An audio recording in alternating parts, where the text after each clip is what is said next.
Joo. Se olisi märkää huomenta täältä. Märkää ja märkää. Märkää lunta tulee. Ja sitä on tullut vähän pakkasluntakin ja kaikkea lunta taas oikein huolella. Ja Arienssi toimii nyt hienosti. Rengas vuotaa vielä.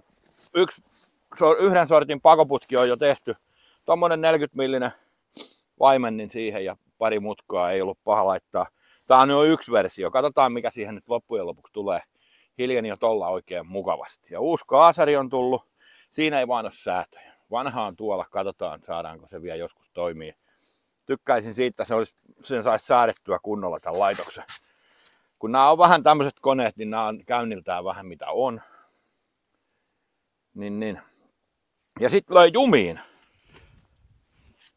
Näytän sitten myöhemmin, se on tuo tallessa, niin oli aurattu toi tie tosta ja semmonen kauhea valli, niin ensimmäinen 2 metriä ja pakoputken semmonen alumiininen suojapelti siellä aurauspenkan sisällä ja se oli tuolla ja sitten tarvittiinkin jo vähän isompia työkaluja, että saatiin se pois sieltä. Meni aika jumi. Ei hajonnut mitään, mutta löi ton siiven tuolta ihan jumi. Mutta sillä aikaa kun minä teen nyt lumitöitä, niin te lähdette käymään pikkureissulla. Lähdetään länteen. Tervetuloa länteen, Andre. Niin, joo. Mennään katsomaan minuakin kiinnostavaa, sanotaanko nyt elämänmuotoa, asumistapaa. Lähdetään Porin suuntaan ja mennään meren ääreen. Missä me oltiin? Me ollaan Reposaaren telakalla. Reposaaren telakalla. Joo. Ja autossa on käsijarru jäässä. Jos kuuluu jotain kummallista vikinää ja savua tulee jossain näkyy, niin joo. Se on vaan tää auto. Pakkasen tuomia ongelmia. Muutahan täällä on ollut plussakelit, mutta nyt tuli eka kertaa pakkaset täällä. Joo, eilen tuli vettä ja kävi niin kauhea tuuli, että tuntui, että asuntoauto kaatuu. Tässä on Reposaaren kalasatama, itse asiassa Suomen vilkkaimpia kalasatamia.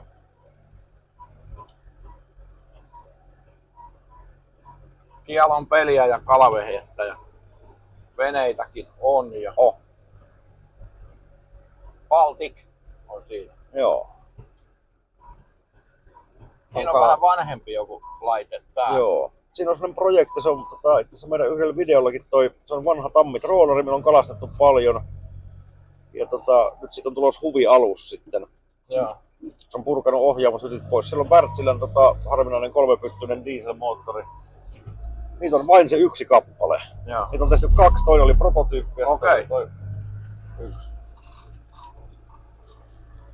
Tää on vanha luotsirakennus tässä.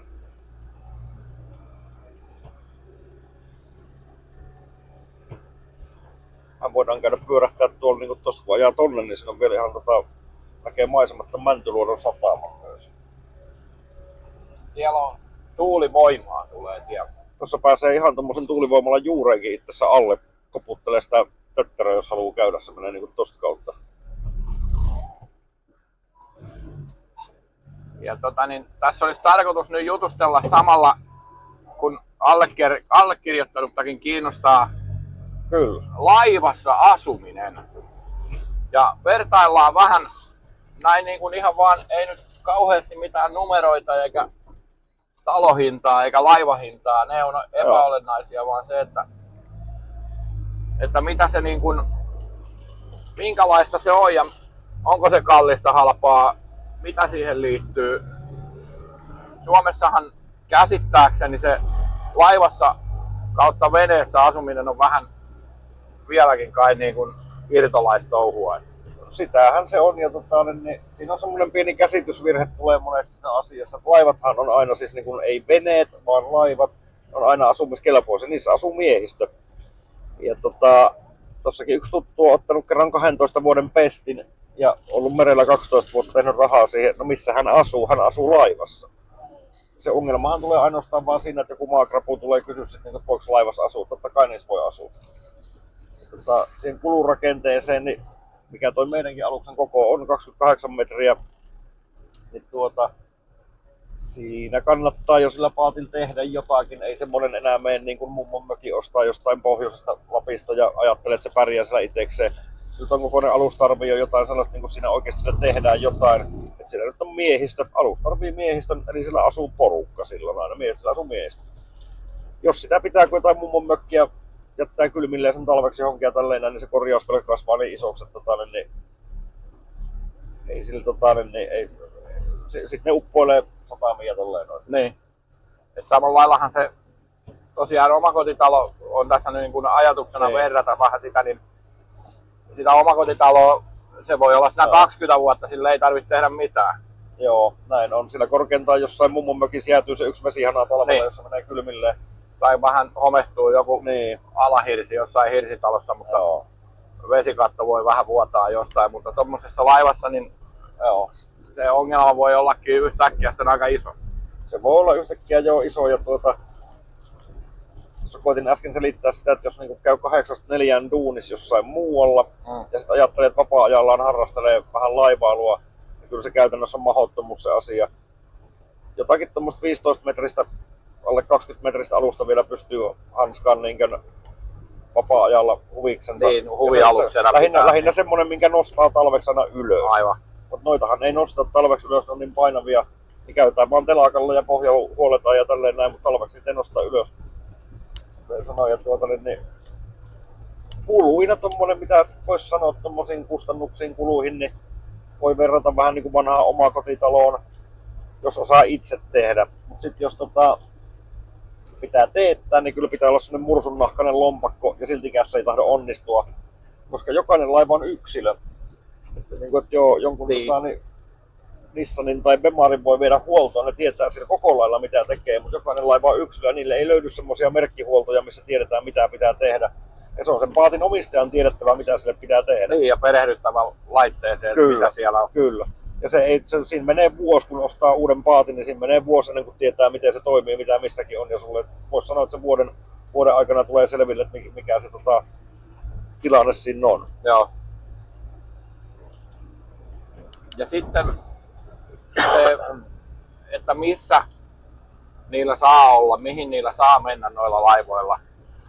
No silleen, että kun toi meidänkään alus ei ole rekisteröity ammattiliikenteeseen, ammattiliikenne tarkoittaa sitä, että on myy lippuja, vaikka risteilylippuja tai kuljettaa rahtia korvausta vastaan, vaan niin toi on rekisteröity huvialukseksi. Huvivene on alle 24 metriä, huvialus on yli 24 metriä. Sillähän saa mennä vaikka Amerikkaan asti, kukaan sitä ei kiellä. Ja ollaan merilainsäädännön parissa, joten esimerkiksi niin rakennustarkastaja huolehtii siitä, että laituri on kunnossa ja me taas huolehditaan, että paatti on kunnossa. Joo. Ja laituripaikkoja on ympäri ämpäri Suomen rannikkoakin, mihinkä saa kiinnittyä ja siellä on jonkun verran jotain palveluja ja sähköä. Joo. Yleensähän laivat on omavaraisia, että se lähtökohta on siinä, että niin kuin maasähköä tai maista tulevaa sähköä ei välttämättä ole, että laiva on omavarainen, mutta kyllä monessa satamassa on. Varsinkin isommissa satamissa on sähköä ja sitä saa sieltä ostaa ja laituripaikkojen hinnat vaihtelee. Niin sanoisinko, että 400 € kuukausi viiva 4 € kuukausi. Niin, että haitari on aika kova. On. Ja Suomi on sillain niin kuin, siinä mielessä niin kiva maa tämmöisessä hommassa, kun Suomessa on saaristo. Täällä on hirmu paljon laitureita, niin sanottuja kaijapaikkoja.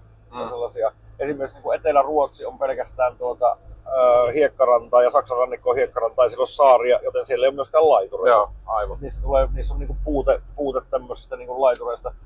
Ja mehän oikeastaan niin kuin tästä laiva-asumista, kun tuli kysymys vielä, niin joo, kyllä me tuossa asutaan myös, mutta kyllä me sillä tehdään duunikin. Meillä on yhdistys ja tehdään duunit sillä, että on haluttu erottautua siitä porukasta, mikä on niin kuin, laiva-asujia. Suomessahan on Asuntolaivat ry, tämmöinen yhdistys olemassa, mutta ne käy ulkopuolella töissä ja kyllä me saadaan niin kuin fyrkkä tuosta merestä. Me tehdään tuolla duuni, jonkin verran ehkä erilaista merityötä, mutta kuitenkin.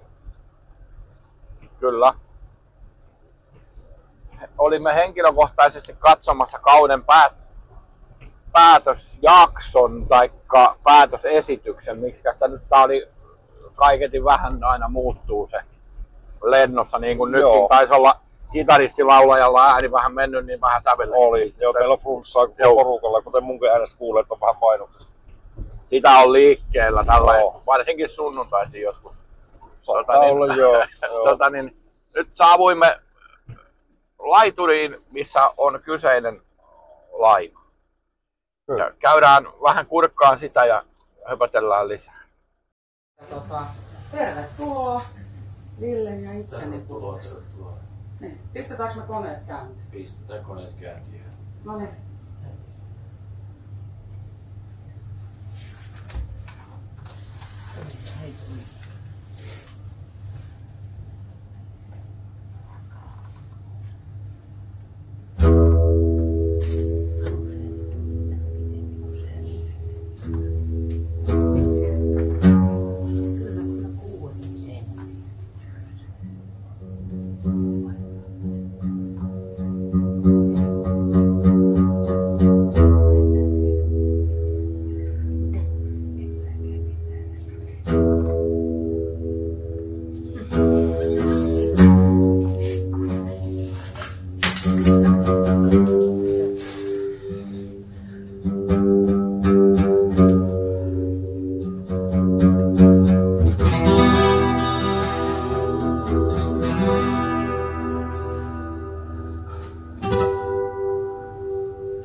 Joo, siis tämmöistä aluksethan niinku talvehtii jäissä.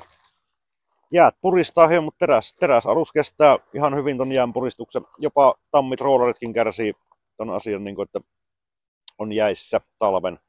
Siinä pitää vaan huolehtia siitä, niinku, että siellä on sen verran lämpöä sisällä, että ei jäädy mitkään oleelliset putket tai muuta. Yleinen uppoamisen syy tämmöisiä on se, että siellä jäätyy pohjaventtiili keväällä, sulaa jäät pois ja sen jälkeen se niinku uppoo sit siihen. Silleen nämä vaan niinku pysyy jäissä ihan hyvin. Se ei ole niinku ongelma.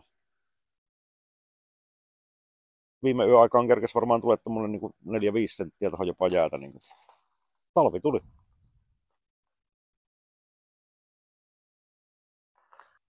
Nyt ollaan saavuttu Pyhimpään. Joo, ollaan niin sanotusti Prykalla. Ja kysymys oli, että mitä tarvitaan siihen, että tällä voi lähteä tästä ajelemaan? No, kuka saa ruoriin tarttua? Tällainen niin kuin yli 24-metrinen niin kuin se ei ole enää huvivene, vaan se on huvialus. Ja Suomen lainsäädännön mukaan siinä pitää minimissaan olla kansainvälinen huviveneen kuljettajan kirja. Ja sillähän ei saa ajaa niin kuin maksua vastaan mitään ihmisiä tai no saa jopa joo. Se on vähän eri asia tämä vuokraveneen homma, mutta kansainvälinen huviveneen kuljettajan kirja, semmoisella tämmöistä voi ajella, yli 24 metristä. Ja sitten on tietenkin toi erikseen niin vuokraveneen homma, että näitä pienempiäkin veneitä, mitä oliko se muistaakseni 12 henkilöä saa ajaa sitten niin rahaa vastaan, mutta noin niin kuin periaatteessa säännöstö on se, että huviveneen kuljettajan kirjalla ei ajeta rahtia tai matkustajia. Sitten siihen on erikseen meripätevyydet, ja mekinhän käytiin tuossa Anitran kanssa, niin meillä on noin kotimaan liikenteen laivurin pätevyys ja sitten koneenhoitajan pätevyys. Ja muun muassa vaikka luotsiveneen kuljettamiseen vaaditaan kotimaan liikenteen hoitajan pätevyydet ja koneenhoitajan pätevyydet. Ja oliko näin, että muistan oikein, että kävitte Tampereella navigaatioseuralla? Siis mä oon käynyt Tampereen navigaatioseuralla aikanaan. Terveiset vaan sinne, jos satutte katsomaan, niin ton huviveneen kuljettajan kirjan siellä. Mm-hmm. Mutta sitten käytiin merikoulua, se oli Kotkan merikoulu, missä oli nämä kotimaan liikenteen hommat, niin niitä kursseja vaan oli sitten Tampereella. Se oli tilat, niitä tuli ympäri Suomea porukkaa sinne. Ja niillä saa ajaa sitten alle 500 bruttotonnista. Ja tässä on hauska asia, että se bruttotonni hän ei ole paino, vaan se on tilavuusmitta. Ja yksi bruttotonni on muistaakseni 2,4 kuutioa, ja se tulee historiasta siitä, että Englantiin vietiin Ranskasta aikanaan viiniä. Ja niin englantilaiset halusivat sitten verottaa sitä, ja tonnaas on tynnyri, mutta se taipuu suomen kieleen vähän tonniksi. Monenko tynnyrin laiva se on? Se on vaikka, tämä on niin kuin joku 120 bruttotonnia, eli niin se kertaa 2,4, niin sitten tulee tämä tilavuus. Joo. Ja jos joku muistaa semmoisen sarjan kuin Merilinja. Samuli ei sano mitään. Vanha TV-sarja Merilinja. Joo. Niin mikä Onedikin, mikä se suku oli siinä, niin siinä mentiin tätä aikaa justiin ja keksittiin tynnyreiden palautukset ja kyllä. Kaikkea. Joo, se tosiaan niin kuin tonnaas, eli tynnyri eikä tonni, mutta sitä sanotaan aina bruttotonneksi sitä asiaa. Sitten on nettotonnimäärä kanssa, mikä on lastitilan koko tavallaan. Ja... Joo. Joo. Ja laitteita tarvii olla sitten, täällä on VHF pitää olla. No siinä on 2 koska tämän kokoisella yli 24 metrisen siis yli 24 metrisen pitää osallistua alusten ohjailuun. Eli toinen pidetään aina paikallisella kanavalla, mikä on tämä VTS-keskus, mikä kertoo siitä, mitä laivoja menee mihinkäkin. Ja aina on päivystysvelvollisuus kanavalla 16, mikä on hätäkanava ja kutsukanava. Ja se pidetään, sen takia niitä on 2 tuossa noin. Ja tässä ennen kuin navigointijärjestelmiä meillä on 2 erillistä, täysin toisistaan riippumatonta. Sijainti pitää tietää aina, missä ollaan, koska jos sattuu joku onnettomuus, niin pitää osata kertoa koordinaatit, missä ollaan. Ja sen takia karttaohjelmat ja kartat on niin kuin ehdottoman tärkeitä. Ja se, että kun lähdetään liikenteeseen johonkin, tästä on meidän kanavalla jotain videoitakin tästä asiasta, niin reitti suunnitellaan aina etukäteen. Tässä kuuluu oikeastaan merenkulkutapoihinkin se asia, jopa vaatimuksiin. Reitti pitää käydä läpi ennen. Ja se on itse asiassa suosittelen huviveneilijällekin sitä asiaa, että jos menee johonkin, niin suunnittelee reitin, piirtää sen vaikka siihen plotteriin sen reitin.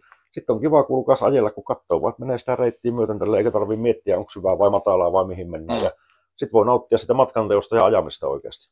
Joo, ja sitten on vielä se asia, että joku muukin saattaa tietää, missä on, jos sattuu jotain eikä rupea kuulua. Kyllä, juuri näin. Osataan vähän settiä jostain päin. Kyllä. Näin. Sitten, mä en tiedä, oliko tää se pyhin vai onko se tuo kellarissa. Näin kun puhutaan nyt asunnosta tavallaan. Ei vaan, mennään konehuoneeseen. Niin. Tässä meillä on tämmöinen saksalainen 40-litrainen perusdieselmoottori. Teho 150-250 hevosvoimaa. Litratilavuus 40. Maksimikierrosluku 700. Kielletty kierrosalue löytyy kansassa, se on 600. Jotain en muista tarkkaan, tuonne se on merkattu mittariin, koska siinä tulee värähtelyä ja kampiakseli saattaa katketa, jos ajaa kielletyllä kierrosalueella. Mutta sen saa ylittää tietenkin sen kierrosalueen yli mennä. Ja ihan perus dieselmoottori avoimella venttiilikoneistolla. Tässä näkyy nämä venttiilit. Tämä on hyvin tyypillistä ollut. Saksalaiset käytti pitkään niin kuin avointa venttiilikoneistoa. Tänne käydään tippaamassa öljyä silloin tällöin ja niin se vaan toimii. Tämä on vallan helppo nähdä, jos on joku vika jossain, niin sitten sen näkee.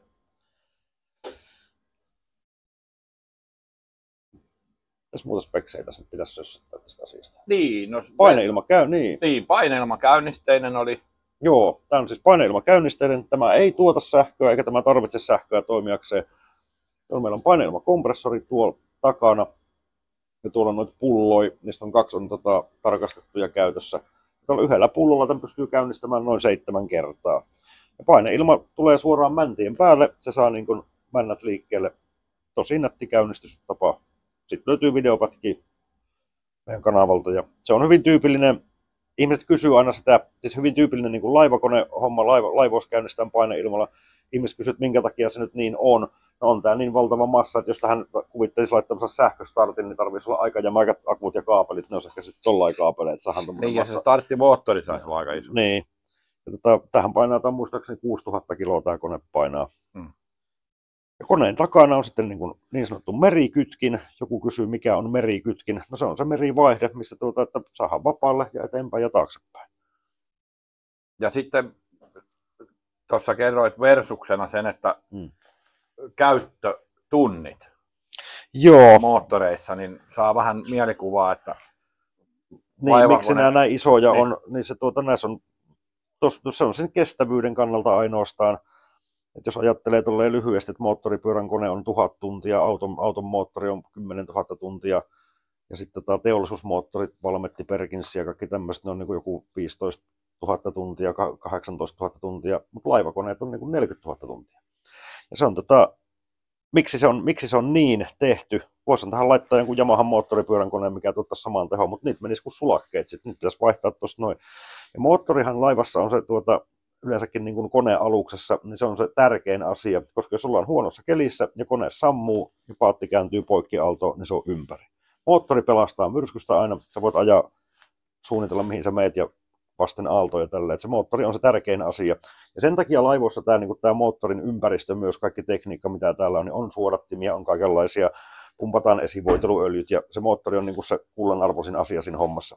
Se on se turva oikeastaan, turvallisuus, meriturvallisuutta lisäävä asia. Tässä on meillä paatin tiedot, tässä on katsastustodistus ja tässä on laivan järjestyssäännöt, koska mehän olemme nyt Merilain alueella, kun me ollaan niin pois laiturista, ei olla siis maissa. Ja tämä on 28 metriä pitkä alun perin roolari- tai kuivarahtialus. Ja tämän käyttötarkoitus nyt on ollut vähän poikkeava joskus aikanaan. Tämä on ollut tämmöinen niin kuin neuvostoliittolainen valet-roolari. Se on vähän semmoista tarkkailua, mitä lännessä tapahtuu ja ettei kukaan loikkaa. Syväyttä 2 metriä koko lailla, eli kuinka paljon niin kuin veden alla on, paljonko tämä tarvii vettä alleen. Leveys 6 metriä, sisätilaa tässä on noin 224. Vähän epäkäytännöllistä, jos niin kuin asuntoon vertaa, mutta kuitenkin tilaa on. Tosiaan ruumassa on teatteritila ja huippunopeus tällä on, niin kuin, tai telakan antama niin kuin 11 solmua. Tavallaan huippunopeus. Ja normaalisti kun me ajellaan tuommoista 7 solmua, niin meillä on kulutus 11 litraa tunnissa. Eli kyllä siinä huviveneilijä tulee kateelliseksi jopa tuosta pienestä kulutuksesta. Mutta se on tässä on laivan runkomuoto, mikä on hyvä. Se energia käytetään eteenpäin liikkumiseen eikä aallon tekemiseen. Tässäpä vinkki huviveneilijälle, että mitä isommat aallot sä teet, niin sitä enemmän sitä energiaa kuluu hukkaan.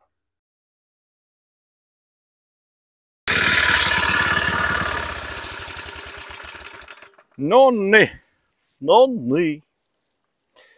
Nyt olisi lumityöt tehty ja reissukin on heitetty. Ja niin kuin kapitään Samuli siinä kertoi ja käytiin läpi sillain pintapuolisesti sitä laivassa asumista kautta heilläkin, kun siinä on samassa niin kuin työ. Siellä on Anitralla sitä teatterihommaa, jossa toki Samuli mukana. Ja siinä kaiken näköistä puuhaa heillä sen yhdistyksen kautta. Semmonen retki oli sinne. Kattelekaa sieltä, mä pistän kanavan linkin, niin olen joskus ennenkin heistä maininnut, niin seurailin heitä jo silloin siellä, kun he oli siellä Saksassa ja siellä rupesi ongelmia tuleen viranomaisten kanssa. Joo. Mielenkiintoinen aihe ja varmasti on tulossa lisää vielä juttuja ja kaikesta yleensäkin vesillä kulkemisesta ja käydään vähän eri paikoissakin kurkkimassa ja kattelemassa meininkiä. Mutta kiitokset Suukon suuntaan. En lähetä nyt suukkoja, mutta moro!